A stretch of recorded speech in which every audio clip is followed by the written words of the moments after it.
Hey guys welcome back to my channel. আমরা আছি এখন হিরাজিল উৎসবে। প্রথম দিন 6 তারিখে হিরাজিল উৎসবটা শুরু হয়েছিল। প্রথম দিনে হিরাজিল উৎসবটি শুরু হয়েছিল তিলোত্তমা ক্লিনিকের মাধ্যমে।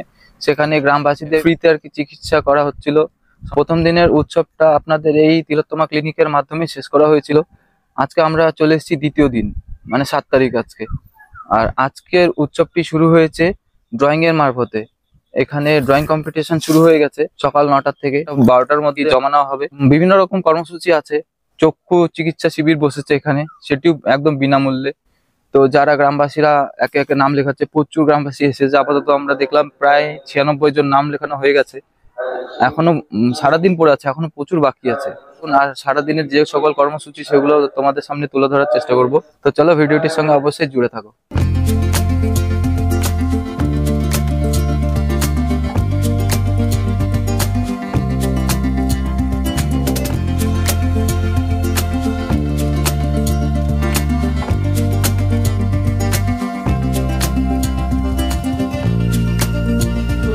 আপনারা চোখ বন্ধ করে দেখবেন যে আপনার সামনে যে সুন্দর পৃথিবীটা আছে সেটাকে কেমন দেখতে লাগে।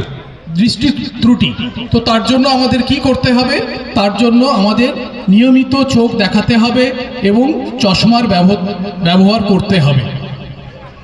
তাছাড়াও আমাদের অন্ধত্বের আরও কারণগুলো হলো, একটা হচ্ছে ছানি।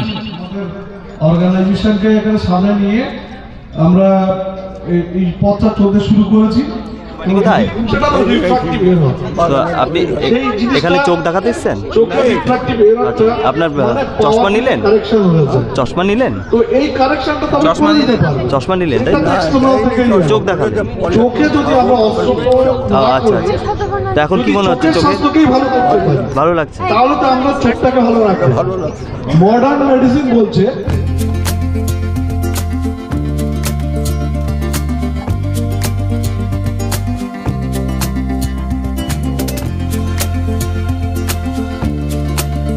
অনেক অনেক ধন্যবাদ।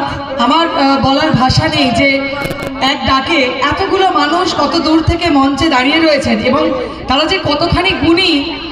আপনারা হয়তো হয় না যে সহজলভ্য কোনো কিছুকে বোঝা যায় না, তো সেটা হয়তো অনেকে বুঝতে পারবেন না, কিন্তু যখন এটাই অনেক দূর থেকে আসবে, সবাই খবর পাবে যে এরকম একটা চশমা বেরিয়েছে, এরকম একটা চশমা মার্কেটে এসেছে এবং সেটা অনেক দূর থেকে খবর পাবে, তখন কিন্তু সেটার আকর্ষণে সবাই দৌড়বে। তো আমার পক্ষ থেকে নবাব সিরাজদৌল্লা স্মৃতি সুরক্ষা ট্রাস্টের পক্ষ থেকে আপনারা জানেন যে হিরাজিল একটা বাঁচাও আন্দোলন, যেটা একটা আন্দোলন, ইতিহাসের আন্দোলন, সেই মঞ্চে দাঁড়িয়ে এটাও আরেকটা আন্দোলন। তাই ডাক্তারবাবুর পুরো টিমকে কর্নিশ আমরা একটু বরণ করে নেবো আপনাদের।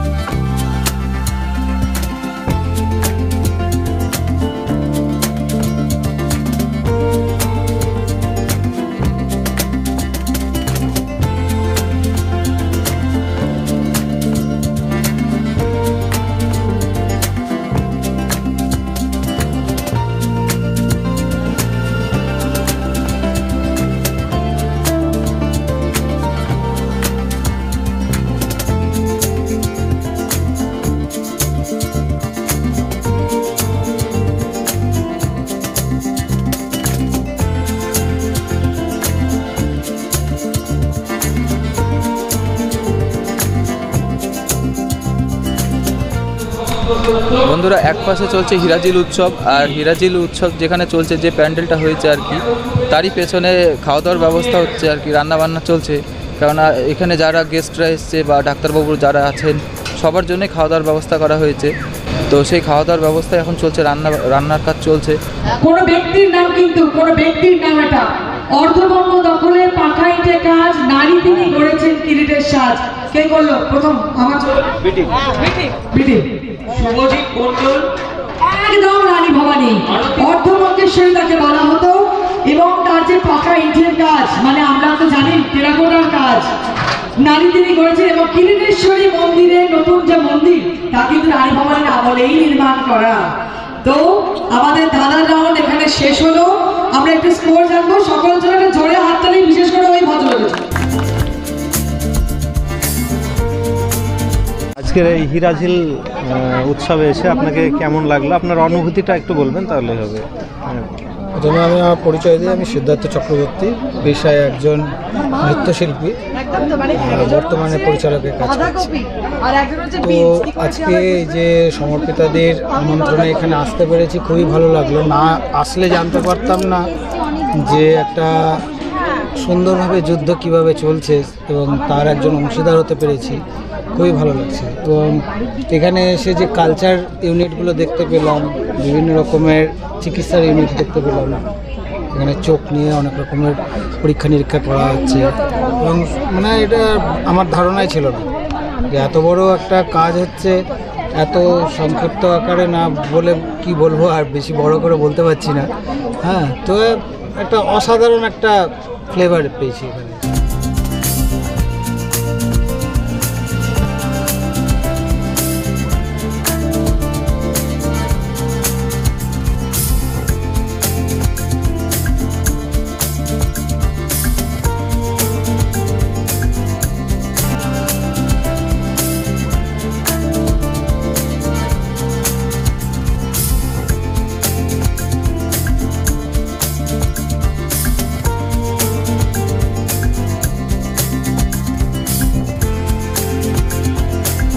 যেটা বললো যে আমি একজন পুরনো ড্রাগ ইউজার, আমি আগে ড্রাগ নিতাম এবং আমি মাল্টিনেসারি ছিলাম।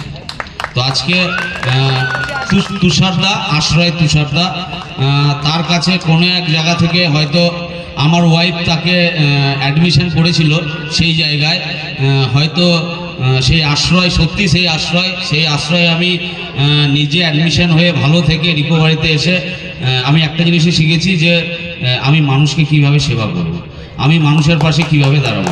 মঞ্চে আসার জন্য অনুরোধ করছি সপ্তপর্ণা ভট্টাচার্য। কলকাতা থাকতে থাকতেই ওই ইউটিউব চ্যানেলে দেখেছিলাম এই হিরাঝিল ব্যাপার নিয়ে এগিয়ে যাওয়ার জন্য, মানে ওই ব্যাপারগুলো করছে। তো ওর সাথে কিভাবে পরিচয় হয়েছে, কিভাবে এখানে এসে আজকে উপস্থিত হয়েছে আমি নিজেও জানি না। বাস এখানে চলে যাবো, একসাথে যাবো।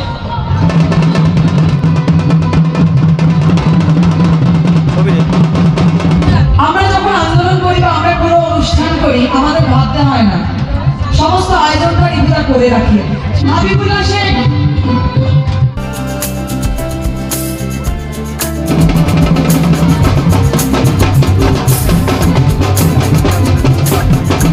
ডাক্তারবাবু আপনাকে পেয়ে আমরা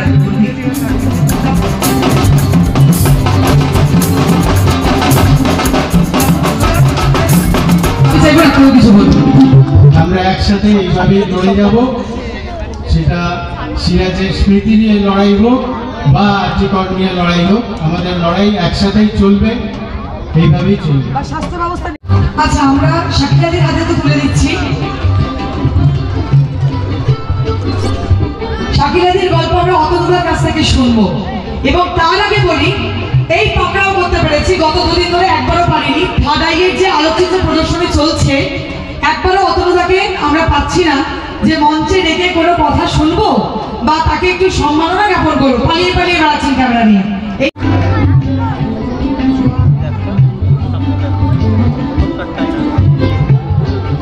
অতনুদা, আপনার কাছ থেকে আমরা শাকিলাদির বিষয় শুনবো।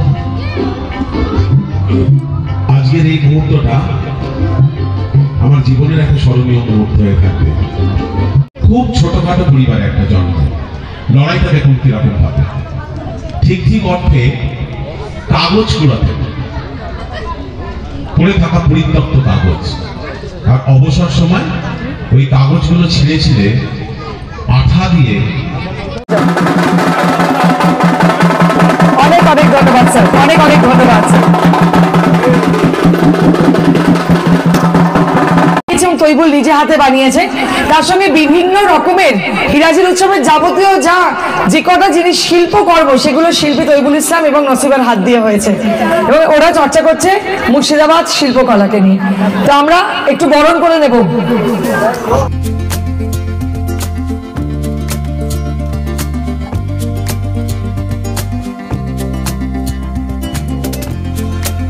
ধন্যবাদ তৈবুল, এভাবে পাশে থেকো, আমি অচল তোমাদের ছাড়া। মুর্শিদাবাদ আজকে ফিরিয়ে আনতে হবে, ঠিক একসঙ্গে হবে। Thank you, thank you. এবং এটা চাই ওটা চাই সেটা চাই বায়না, কারণ দেবাশিসের এলাকায় হয়েছে, এমনকি কাল গোটা রাত দেবাশিস এই মাঠেই ছিল, সবকিছু পাহারা দিয়েছে সবাইকে নিয়ে। দেবাশিস ফরেনারদের গাইড করেন এবং নিজে একজন শিক্ষক। দেবাশিস তোমাকে অনেক ধন্যবাদ। হিরাজির উৎসবের আমার যখন এইরকম একটা অবস্থায় তুমি দুর্দিনে পাশে এসে দাঁড়ালে, তুমি আমার প্রকৃত বন্ধু এবং সবুজ সেনা তো বটেই। দিদি 6 এবং 7 তারিখে যে হিরাজিল উৎসব 2025 প্রত্যেক বছরের মতো এবছরও করছেন, তো কি কি অনুষ্ঠান ছিল আপনি সংক্ষেপে বিস্তারিত পুরোটাই বলুন। সংক্ষেপে বিস্তারিত পুরো একটা বিপরীত শব্দ হলো না? যাই হোক, 6 তারিখ হচ্ছে যে আমাদের তিলোত্তমা ক্লিনিক ছিল, আমরা প্রতিবাদ এভাবেই করছি, প্রতিবাদ চালিয়ে যাব, আমরা তিলোত্তমার বিচার চাই। এবং তার সঙ্গে আমরা আইনি পরামর্শের জন্য একজন এসেছিলেন, হাইকোর্টের একজন আইনজ্ঞ এসেছিলেন, আইনজীবী এসেছিলেন, তিনি তার কাছ থেকে আমরা নিয়েছি। এবং গোটা দিনটা আমাদের এই যে থার্ড আইয়ের আমাদের এক্সিবিশন আছে, মুর্শিদাবাদ চিত্রকলা প্রদর্শনী আছে, গাইডদের রয়েছে স্টল, তো সবকটা স্টলেরই ওপেনিং ছিল। এবং গোটা দিনটা আমরা এভাবেই কাটিয়েছি, চিকিৎসার মধ্যে দিয়ে, মানুষকে সেবা দিয়ে। এবং হিরাজিলের কথা বারবার করে বলা যে আন্দোলনটা চালিয়ে যাওয়ার জন্য, কারণ হিরাজিল বাঁচলে আমি বারবার বলেছি পশ্চিমবঙ্গে অনেক উন্নয়ন হবে। 7 তারিখ আজ সারাদিন ব্যাপী অনুষ্ঠান ছিল, আজ 3 জন ডাক্তারবাবু এসেছিলেন, চোখ দেখেছেন। তারপরে একে একে এই এলাকার মানুষের কিছু পারফরমেন্স ছিল, তার সঙ্গে আমাদের আজ 2টো অ্যাওয়ার্ড, অবিভক্ত বাংলা সবুজ সেনা সম্মান এবং সিরাজ সহযোগী সম্মান, এটা আমরা দিয়েছি সেরকম গুণী মানুষদের যাদের দেওয়া যায়। আমাদের মধ্যে আজ সকাল থেকে আমাদের কুইজ কম্পিটিশন ছিল, মুর্শিদাবাদের হিস্ট্রিকে ফিরিয়ে আনার জন্য আমরা বারবার করে সেটা চর্চা করি কুইজের মধ্যে দিয়ে। এবং বসে আঁকা প্রতিযোগিতা ছিল, যেখানে তৈবুল ইসলাম এবং নসিবা দুজনেই শিল্পী, তারা তত্ত্বাবধানে হয়েছে। আমাদের মধ্যে আমরা পঞ্চানন স্যারকে পেয়েছি, যিনি আমাদের কাছে সত্যি গর্বের, মুর্শিদাবাদের গর্বের মানুষ। তাকে হয়তো মুর্শিদাবাদ সেভাবে এখন অবধি মূল্য দিতে পারেনি, তো পঞ্চানন স্যার এসেছেন, এটাই আমার কাছে বিরাট বড় প্রাপ্তি। আর সবুজ সেনা সম্মান যারা পেয়েছেন তারা দিকপাল, যেমন শাকিলা দি এসেছেন, মানে এটা কি বলবো, এটা দারুণ ব্যাপার। অতনুদা অতনুদা এসেছেন, এটা বিশাল ব্যাপার। এবং তাদের কোনো ব্যাপার নেই। এবং এখন মঞ্চে চলছে এখন যুগাগ্নির নাটক সফদার আসমির অরাত অবলম্বনে আমি মেয়ে, এবং এরপরে আছে বাউল গান, আমাদের অনুদ্দা আছে। তো পুরোটাই হিরাজিলকে বাঁচিয়ে তোলার জন্য, হিরাজিলকে নিয়ে আমি লড়ে যাব। হিরাজিলের 1 ইঞ্চি যতদের প্রাণ আছে আমি লড়াই থামাবো না, আমি লড়বই, কারণ ইতিহাসে গরমিল জেগে উঠবেই হিরাজিল। আমি লড়বো।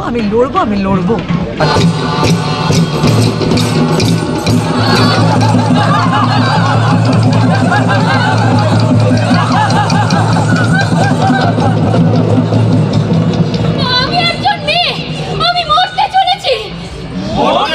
হ্যাঁ, মরতে কিংবা মারতে। মারতে হবে কিংবা মরতে হবে।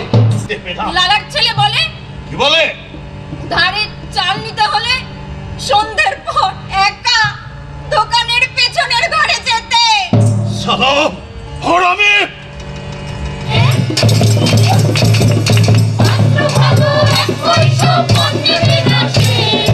এই সাপের বীজ দাঁত কি করে ভাঙতে হয় তা আমার খুব ভালো করে জানা আছে।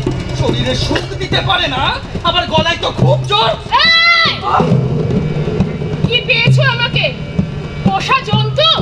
তোমার অ্যাপ্লিকেশন নিয়ে আমি দেখা করব, তাই কি হয় রিমি সোনা?